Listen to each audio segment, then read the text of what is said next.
Mainit-init pa ang langit-ngit ng kalooban ni Ruben Santos nang maramdaman niyang sumisingaw sa himpapawid ng Abril ang alikabok at singaw ng barnis mula sa itinatayong high-rise sa Balintawak.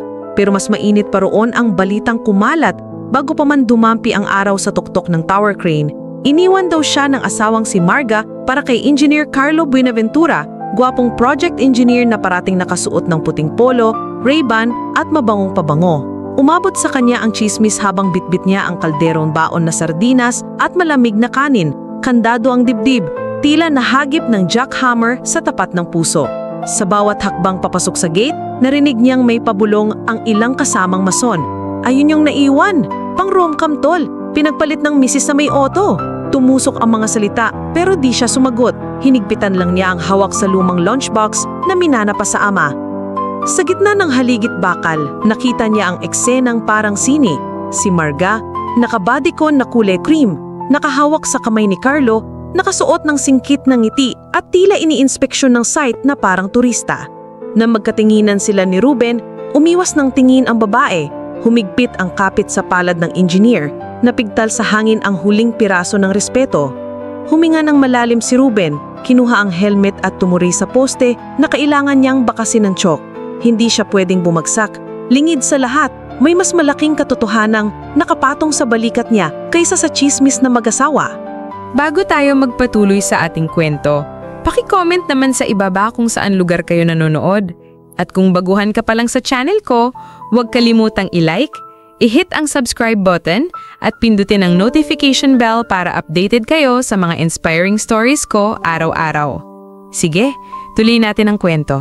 3 taon nang patago si Ruben bilang silent partner at major investor sa Zenith Horizon Development, kumpanyang pinunduhan ng ipon niya sa pangingibang bansa at palabas na tubo sa buy and sell ng scrap metal kasama ang pinsan sa Qatar.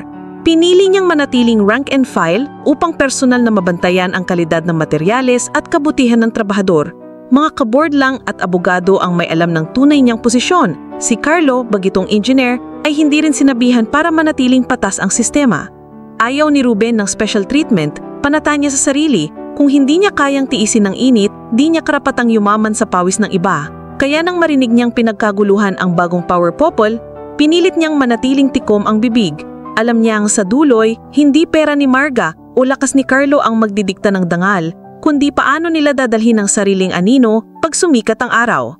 Hindi nagtagal, sinimulan ni Carlo ang pagpapakitang gilas, pinabilis ang schedule, pinutol ang pahinga. Pinilit ang crew na gumamit ng mas manipis na bakal para raw makabawi sa gastos. Engineer naman ako pare, sabi niya kay Foreman Lito nang kinwestiyonin ng kapal ng rebars. Pag pumasa sa mata ko, pasado yan sa inspection. Dagdag pa roon, dinala niya si Marga sa site tuwing break, kumakain ng imported salad sa folding chair habang nakatingin sa mga mason na nagtitiyaga sa sardinas. Dahan-dahang pumulo ang hinanakit, nagtapyas ng hazard pay, pinamaliit ang overtime, at nangarap ng ribbon-cutting picture sa harap ng building na bakal pa lang ang skeleton.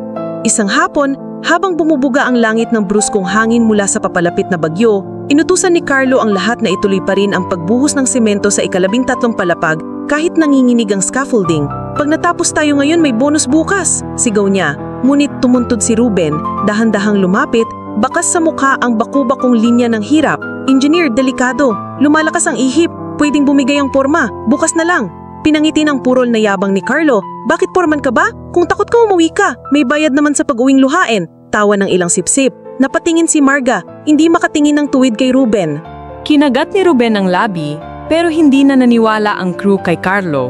Nakita nila ang pamumuo ng ulap at panginginig ng tower crane. Nag-ayaw ang foreman, nag-walk out.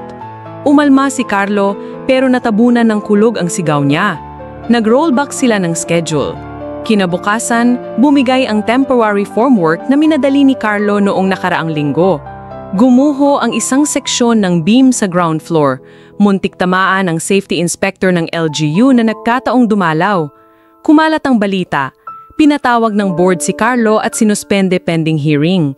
Sa harap ng komite, lumitaw ang cost cutting niyang ilegal at ang video ng pagmamatigas na kinuna ng isang mason. Pinakuluan din ng Department of Labor ang issue sa sahod. Si Carlo, pinapirma ng quitclaim at hinarap ang habambuhay na marka sa lisensya. Doon sumabog ang sikreto. Matapos ang pulong, tumayo ang pinakamatandang board member, si Attorney Balagtas, at inihayag sa mga gantong pagkakataon, dapat kilalanin ang unofficial guardian ng proyekto, si Ruben Santos. Nagbulungan ang lahat. Si Carlo na nakapila sa pinto, nagtangkang lumingon. Sino yang Santos na yan? Sa oras na iyon, pumasok si Ruben. Nakasuot pa rin ng busting pantalon at maruming boots, pinaupo sa ulo ng mesa. Ipinamahagi ni Attorney Balagtas ang certified true copy ng SEC papers. Ruben S. Santos, 40% share. Natulala si Carlo. Si Marga, namutla. Hindi alam kung sisigaw o tatakbo. Habang bumubulong ang lahat, tuminig si Ruben at marahang nagsalita. Hindi ko intensyong ipahiya ang sinuman. Gusto ko lang sumigurong ligtas ang mga taong nagpapawis dito kasi sila ang katuwang ko sa pangarap. Tumitig kay Carlo. Pag inalat ang trabaho, hindi engineer lang ang nadadamay, pati pamilya ng mason. Pinatigil niya ang bulong, nag-utos na mag-double pay ang overtime arrears at naglunsad ng free upskilling program via TESDA para sa casual workers. Sa labas ng conference room, hinabol siya ni Marga. Luha ang nagmamakaawa. Ben, Ruben, tao lang. Niloko lang ako ng pangarap. Malamig na hangin ang buga ni Ruben. Hindi pangarap ang mali, Marga, pero maling paraan ang pinili mo. Inabot niya ang sobrang alimony na dati niyang iniipon, ibinigay buong buo. Sabay sabing, pwede ka pa rin magsimulang muli, pero hindi na kita pwedeng balikan. Naputol na yung haligi natin. Lumuhod si Marga, pero tumalikod na siya, pumadyak sa putik at tumuloy sa barracks.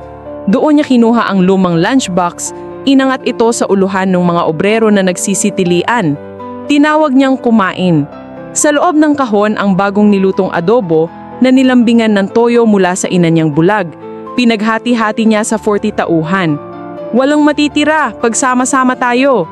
Natatawang sabi niya, sabay naghagik-hik ang mga nagpapak sa mantika.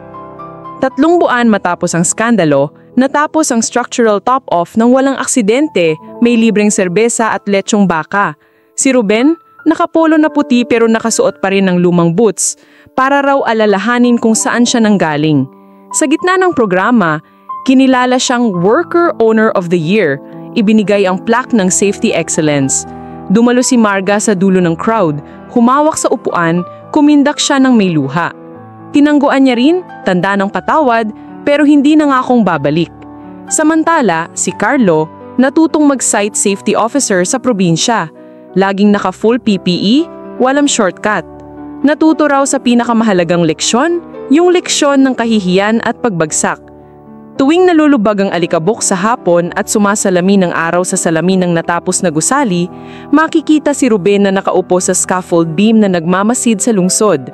Sa likod niya, kumakaway ang daan-daang trabahador na ngayon ay may libreng insurance at mas mataas na sahod. Sa harap, kumikislap ang billboard ng kumpanya, Zenith Horizon, binuo ng pawis, pinatatag ng puso. At sa pinakasilid ng opisina, nakasabit pa rin ang lumang metal lunchbox, korona ng isang lalaking minsang kinutya, ngunit sa huli ay siya pala ang nagpapasahod sa kanilang lahat. At dito nagtatapos ang ating kwento. Nagustuhan niyo ba ang ating kwento? Anong aral ang inyong napulot? Huwag niyong kalimutang mag-like at mag-subscribe sa channel ko dahil ang suporta niyo ay ang inspirasyon ko. Kita-kits bukas ng umaga para sa bago nating kwento.